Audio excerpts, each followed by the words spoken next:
Hi again, everyone, and welcome into Cincinnati Bengals Talk. I'm James Rapine here at Paul Brown Stadium, where the Bengals getting set to play the Los Angeles Chargers, a huge game in the AFC playoff picture, and it is a dreary Wednesday where the Bengals actually practicing in the stadium behind me, not on the practice field due to the weather. It was rainy earlier, certainly cold today, but good for them to get in the elements and prepare for what could be a scoring fest on Sunday with Justin Herbert coming to town. And look, Zac Taylor, it says every game is a big game, and every head coach does that. But something that stood out to me when he spoke to us in all of the local media earlier today was his emphasis on this week's game. It's not a division game, but he knows how crucial it is to the Bengals' playoff chances, to their future, to all of the goals they want to accomplish this season, and he knows how good the Chargers are. This, in a lot of ways, feels like the biggest game of the year to us up to this point. You know, I know we've had divisional games that felt that way, but this is a team that's right in the thick of it in the playoff race. They're coming to our stadium.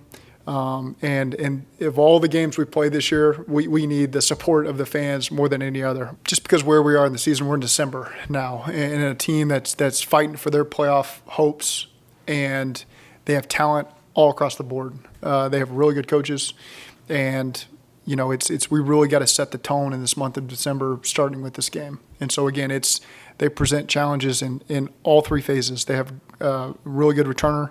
Again, they've got talent on both sides of the ball, and they put them in really good positions to make plays. And so, again, we've got to set the tone for this last stretch of the season, starting with this one on Sunday. Bengals are currently 5th in the AFC playoff race as far as seeding is concerned. The Chargers are 7th. So these two teams obviously battling for not only playoff position, but looking to keep pace in what is a tight race with a lot of teams between that 7-4, 5-5 record. And a lot can change over a week or two, as we've seen this season with the Bengals.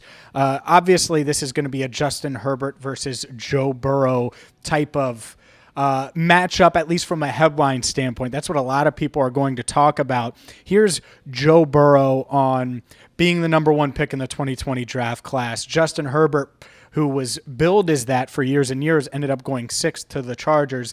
How well he knows Justin in everything in between. At the combine, how well did you get to know Justin? Was it a friendship? Was it just a casual relationship? Yeah, we talked throughout the combine. He's a fun guy to be around.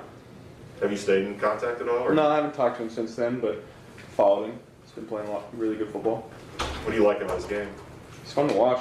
Big, strong arm. Makes a lot of plays. Good player. How were you with him during college? Well, he was always the guy. Really, the whole time. I mean, for his whole 3 years, he was going to be the next number one pick. So I knew him the entire time he was playing.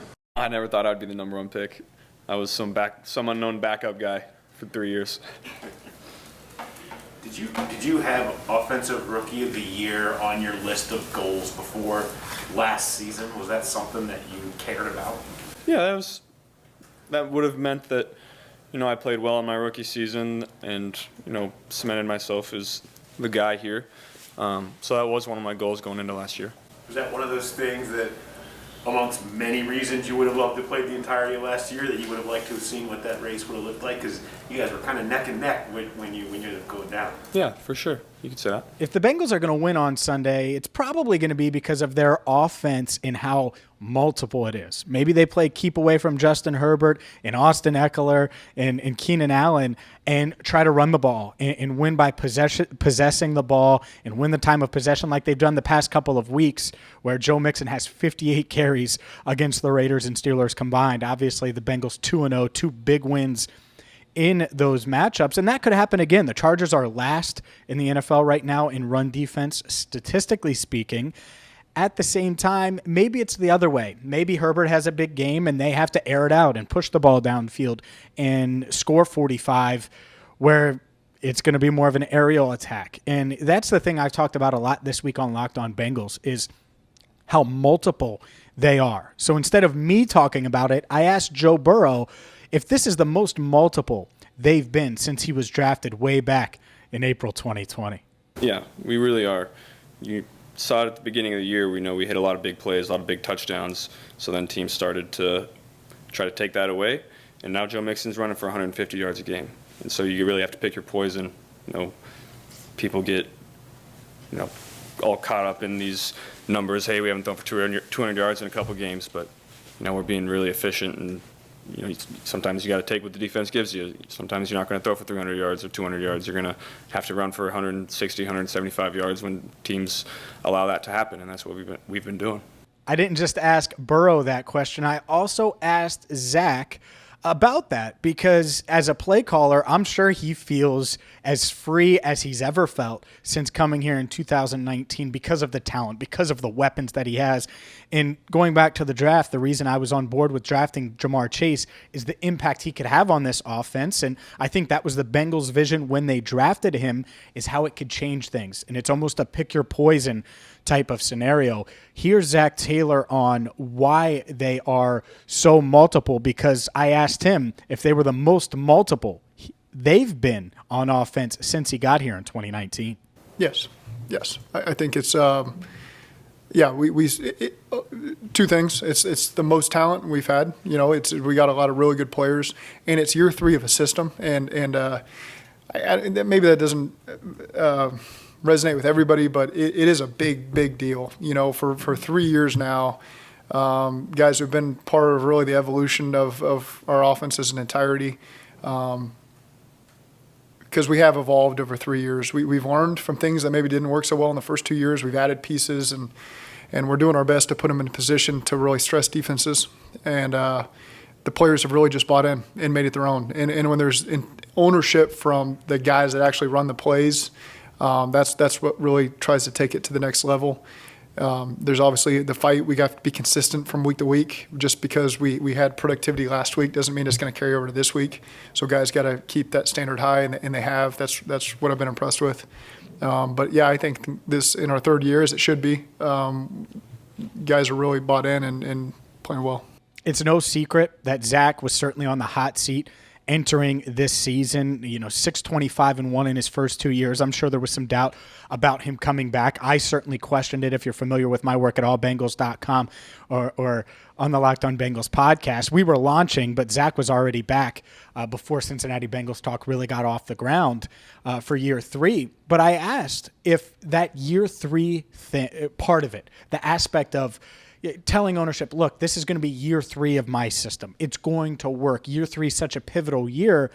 If that played a factor in Mike Brown, Katie Blackburn ownership deciding to keep him around for a 3rd season.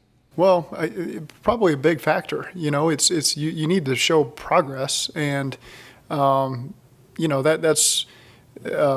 that's why you're always honest and have upfront communication, and it's not like we just speak once a month or once a year, so you can constantly make sure everybody's involved on the direction that things are headed, and that's why there's really no better place to work in this league than right here. And I mean that, just because of the communication that's so transparent, and it's awesome to get to experience. Not everyone needs to see it like I do, but I think that's really important, and I would imagine not every franchise has that. We do, which is cool.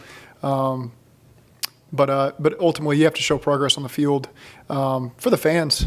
They buy the tickets, and they show up to the games, and they want a good product on the field, and so it's fun to be able to win at home in front of these people that, like I've said before, spend a lot of their money and their time, and they have a lot of pride too. They want to spend that 6 days talking about a big win, in the city at their job and getting ready for the next one, and that is very important to us. Obviously, the patience appears to have paid off as the Bengals are 7-4, and again preparing for Justin Herbert on Sunday. Quick couple of injury notes. Riley Reif did not practice on Wednesday, not expected to practice on Thursday. Zac Taylor did say that he expects Reif to play on Sunday. So that's something that we will monitor here. Make sure you keep it locked for the latest updates, the latest news in article form at allbengals.com. Hit that subscribe button. Hope you like the Jonah Williams video. Just had to sound off because I thought it was unnecessary on TJ Watt. It was one of our most watched videos in recent memory. So I appreciate you watching. I appreciate all of you subscribing. And until next time, I'm James Rapien signing off from Paul Brown Stadium.